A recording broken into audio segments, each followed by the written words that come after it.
श्याओ Lian से बताता है कि मैं दूसरे लोगों से थोड़ा सा अलग हूँ। मैं जिसे लाइक करता हूँ वो एक औरत नहीं है। पर मैंने सोचा है कि मैं अभी उसे अपने दिल की बात नहीं बताऊंगा क्योंकि मुझे पक्का पता है कि मैं रिजेक्ट हो जाऊंगा। श्याओ का ये कन्फेशन सुन के तो लियान को समझ ही नहीं आता कि वो कैसे रिएक्ट करे। पहले तो वो सरप्राइज हो जाता है, पर फिर अपनी नजरें नीचे झुका के अपने ग्लास की ओर देखने लगता है।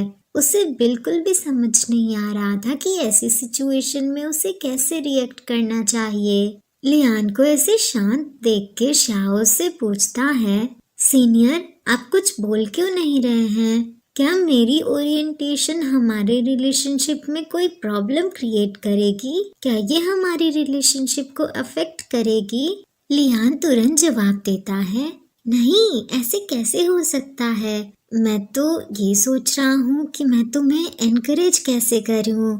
इस पे श्याओ बोलता है, सीनियर तो बिल्कुल मेरे बड़े भाई की तरह है, पर वो कभी भी मेरे साथ इतना जेंटल नहीं था। वो तो बिल्कुल इसके अपोजिट था, बहुत ही ज्यादा फियर्स था वो मेरे लिए। श्याओ की ये बात सुन के लियान उससे कहता है, ओह तो तुम्हारी फैमिली में भी तुम्हारा भाई है? लियान उसे बताता है, हाँ मेरा एक भाई था जो मुझसे 9 साल बड़ा था, पर अब वो हमारे साथ नहीं है। 12 साल पहले न्यूयॉर्क में उसने खुद को खत्म कर लिया। हम रेगुलर बेसिस पे नहीं मिलते थे, इसीलिए मुझे उसकी ये खबर न्यूज से पता चली। लियान चुपचाप श्याओ की बातें सुन रहा था। उसके बाद वो धीरे से उसकी ग्लास में ड्रिंक पोर करते हुए ग्लास उसकी ओर बढ़ा देता है। श्याओ हाथ में ग्लास लेके लियान से कहता है, उस टाइम घर पे बहुत ही ज्यादा डिफिकल्ट सिचुएशन चल रही थी, पर उसने भागने का रास्ता चुना। मैं उन लोगों को नीची नजर से देखता हूँ जो खुद को खत्म कर लेते हैं। उनके शरीर दिखने में बहुत ही घिनौने लगते हैं और इस चीज के लिए वो खुद ही जिम्मेदार होते हैं। सीनियर, हमें अपनी जिंदगी को संजो के रखना चाहिए, उसे ऐसे खत्म नहीं करना चाहिए। ये बोलते हुए श्याओ लियान के ग्लास से चीयर्स करता है। ओहो, मुझे तो श्याओ के लिए बहुत ही ज्यादा बुरा लग रहा है गाइस। इसकी बातें सुनने में थोड़ी सी बुरी लग सकती हैं, बट मैं समझ सकती हूँ इसकी सिचुएशन एंड आई थिंक आप सब भी समझ सकते होंगे क्योंकि इसे अपने बड़े भाई के खोने का बहुत ही ज्यादा दुख है। इसकी वजह से इसे ट्रॉमा भी है। श्याओ की बातें सुन के लियान ऑकवर्ड स्माइल के साथ मन में सोच रहा था, क्या मैंने इस बच्चे के सामने कोई अजीबो गरीब बातें बोल दी, ऐसी जो मुझे नहीं बोलनी चाहिए थी। ऐसी कुछ नेगेटिव बातें मैंने बोल दी क्या इसके सामने? गाइस, लियान इसलिए ऐसा सोच रहा है क्योंकि ये भी खुद को खत्म करने का ही सोचता रहता है डेली डेली। लियान को श्याओ की फिक्र हो रही थी, इसीलिए वो उससे पूछता है, लियान श्याओ क्या तुम अपसेट हो? श्याओ पूछता है, क्या?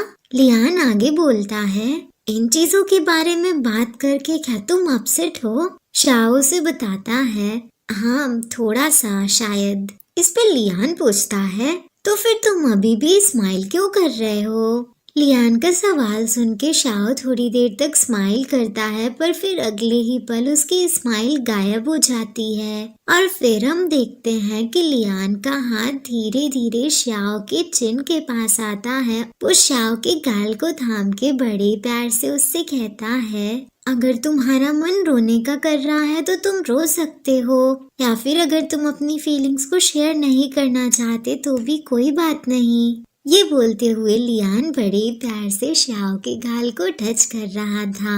लियान का टच महसूस करके श्याओ ब्लश करने लगता है। वो धीरे से अपने गाल को लियान के हाथ पे सहलाते हुए उससे पूछता है, सीनियर क्या आपको चढ़ गई है? श्याओ का सवाल सुन के लियान को रियलाइज होता है कि वो ये क्या कर रहा है। ये रियलाइज करके वो तुरंत अपना हाथ पीछे खींच लेता है और खुद से कहता है, क्या मैं एक घटिया सीनियर हूँ? मैं ऐसे ही इतने कैजुअली इसे कैसे छू सकता हूँ? ये कैसी बेकार सी आदत है मेरी। लियान सरप्राइज होके अपने बारे में ये सारी चीजें सोच रहा होता है कि तभी श्याओ स्माइल के साथ उससे कहता है, मुझे रोने का बिल्कुल भी मन नहीं कर रहा, पर अगर सीनियर देखना चाहते हैं तो मैं रोने का नाटक कर सकता हूँ थोड़ा सा।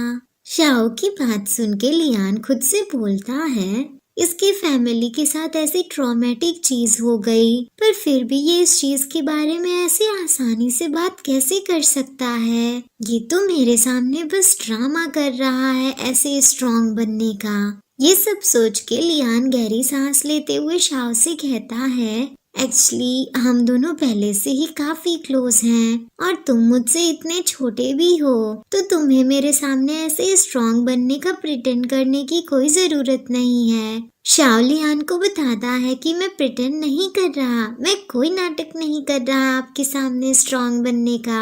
और वैसे भी हमारी कंपनी में बहुत सारे लोग हैं जो मुझसे ये बोलते हैं कि हम दोनों काफी क्लोज आ गए हैं, इतने क्लोज कि हम दोनों साथ में खाना तक खाने लगे हैं। ये सुन के लियान शाओ से पूछता है, ये तो सच बात है, क्या तुम्हें इससे कोई प्रॉब्लम है? इस पे शाह बोलता है, मुझे तो लगा आपको ऐसी बातों से प्रॉब्लम होगी और आप इन सारी चीजों के बारे में केयर करते होगे। लियान उसे बताता है, मैं इन सारी चीजों के बारे में बिल्कुल भी परवाह नहीं करता। ओह, मुझे अपने टैटूज की परवाह इसलिए है क्योंकि मुझे डर लगता है कि कहीं वो मुझे नौकरी से ना निकाल दें इसकी वजह से। क्या पता बॉस को ऐसी तड़कती भड़कती चीजें बिल्कुल भी ना पसंद हो। वो चेयरमैन, मैं उनसे बस एक बार ही मिला था कॉन्फ्रेंस में। मैंने सुना है कि वो बहुत ही स्टेरियोटिपिकल हैं, जो अपने एम्प्लॉयज की इमेज को लेके बहुत ही ज्यादा कंसर्न रहते हैं। पर कंपनी मुझे किसी के साथ दोस्ती करने के लिए तो बिल्कुल भी नौकरी से नहीं निकालेगी, है ना? आखिर कौन सा ऐसा रूल है जो ये बोलता है कि मैं दोस्त नहीं बना सकता?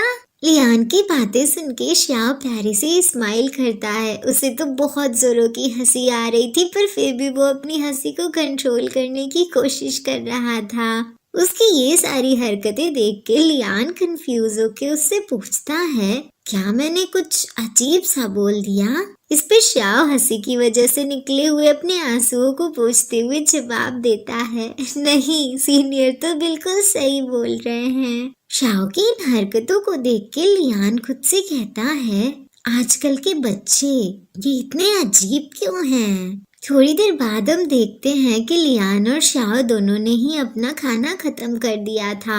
शाओ प्लेट्स को किचन में लेके जा रहा था और लियान बॉक्सेस को अनपैक करने में लगा हुआ था। वो एक बॉक्स को खोलता है तो उसके अंदर से एक बुक निकलती है। लियान उस बुक को देख रहा होता है कि तभी उसके फोन पे एक मैसेज आता है। रात काफी गहरी हो गई थी। मैसेज पढ़ने के बाद लियान शाओ के पास जाता है किचन में और जाके उसके बगल में खड़ा हो जाता है। शाओ जब उसे वहां देखता है तो पूछता है कि क्या हुआ। शाओ अभी बर्तन धुल रहा था। उसे ऐसे बर्तन धुलते हुए देख के लियान खुद से बोलता है कि आखिर 2 कटोरियां धुलने में इतना ज्यादा टाइम कैसे लग सकता है। फिर वो अपना सिर पकड़ के शाओ से कहता है, अभी के लिए ये सब रहने दो, अब काम करने का टाइम है। 10:30 बजे एक मीटिंग रखी गई है। शाओ को ये सब बताने के बाद लियान अपने कपड़े पहनने लगता है। मीटिंग वाली बात सुन के तो शाओ बड़ा ही रिलैक्स फील कर रहा था। मुझे पक्का पता है गाइस कि शाओ को बर्तन धुलने तो बिल्कुल भी नहीं आते हैं, इसीलिए इसे इतना रिलैक्स फील हो रहा है मीटिंग के बारे में जानने के बाद। शाओ बड़ी सी स्माइल करते हुए लियान से कहता है कि मैं एक कैब बुलाता हूँ। इस पे लियान पूछता है, यहाँ पे कार बुलाना तो थोड़ा सा डिफिकल्ट है, पर तुम्हारी बुगाटी का क्या हुआ, वो कहाँ पे है? लियान का सवाल सुन के शाओ थोड़ा सा सरप्राइज हो जाता है। तभी लियान कहता है कि जल्दी करो, चलो चलते हैं। शाओ ऑकवर्ड से स्माइल करते हुए लियान को बताता है कि वो मेरा दोस्त। शाओ अभी ये बोल ही रहा था कि तभी लियान सीरियस टोन में उससे कहता है, मैंने तुम्हें शिंगुआंग वर्ल्ड में पूरा रेड देखा था। ऐसा लग रहा था जैसे तुम किसी लड़की का पीछा कर रहे हो। इसके अलावा मैंने बड़े ध्यान से सोचा इसके बारे में और मुझे कुछ गलत लगा। तुमने ये घर लोन लेके नहीं खरीदा है ना? क्या तुम्हारे घर पे पैसों की कोई माइन है? शाओ इस चीज के बारे में बात नहीं करना चाहता था, इसीलिए वो टॉपिक चेंज करते हुए नजरें नीचे झुका के धीरे से लियान से कहता है, लेकिन मुझे बहुत नींद आ रही है तो मैं गाड़ी नहीं चला सकता। और तो और मैंने आधा ग्लास ड्रिंक भी कर रखा है। लियान समझ जाता है कि शाओ टॉपिक चेंज करने की कोशिश कर रहा है, इसीलिए वो अपने दोनों हाथों को फोल्ड करके शाओ से कहता है कि ठीक है तो फिर एक कार बुला लो। थोड़ी देर बाद हम देखते हैं कि एक कार आ चुकी थी। शाओ बिल्डिंग से नीचे कार के पास खड़ा था। लियान कुछ फाइल्स भूल गया था तो वापस से वो लेने गया था। थोड़ी देर बाद वो भी आ जाता है और शाओ उसके लिए कार का दरवाजा खोलता है। लियान कार में बैठते हुए उसे थैंक यू बोलता है। उसके बाद शाओ भी जाके कार के अंदर बैठ जाता है और सीट बेल्ट लगाते हुए लियान से कहता है, वो बूढ़ा आदमी तो सच में बहुत ही ज्यादा अनोइंग है। क्या ये भी कोई टाइम है हमसे काम करवाने का? इस पे लियान उसे समझाता है कि कंपनी में पहुंचने के बाद इस बारे में बात मत करना। सीट बेल्ट लगाने के बाद शाओ को बड़ी जोर की जम्हाई आने लगती है। ये देख के लियान बोलता है कि अगर तुम्हें नींद आ रही है तो तुम थोड़ी देर के लिए एक नैप ले सकते हो। शाओ ठीक है बोलता है और अपनी आंखें बंद कर लेता है नैप लेने के लिए। कार बहुत ही ज्यादा स्पीड में चल रही थी, जिसकी वजह से हम देखते हैं कि लियान के एक्सप्रेशंस चेंज हो जाते हैं। तो गाइस, लियान के एक्सप्रेशंस चेंज होने का रीजन कार की तेज स्पीड नहीं बल्कि ये है, ये देखो, कार की तेज स्पीड की वजह से शाओ का सिर लियान के कंधे पे आके टिक गया।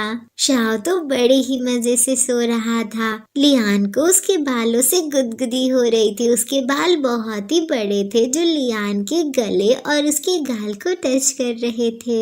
लियान थोड़ा थोड़ा ब्लश भी करने लगा था। फिर वो गहरी सांस लेते हुए खुद से कहता है, एक्चुअली फिक्र करने की कोई भी बात नहीं है। हम दोनों एक दूसरे को अच्छी तरह से समझने लगे हैं, यही काफी है। इसकी ओरिएंटेशन मेरे लिए कोई मायने नहीं रखती, तो मुझे इससे कोई फर्क नहीं पड़ना चाहिए। ये मुझे अपने बड़े भाई की तरह देखता है। ये सब सोचते हुए लियान अपना स्कार्फ निकाल के शाओ को कवर कर देता है ताकि उसे ठंड ना लगे। और ये देखो गाइस, शाओ के फेस पे ये स्माइल तो देखो, ये बिल्कुल भी नींद में नहीं लग रहा।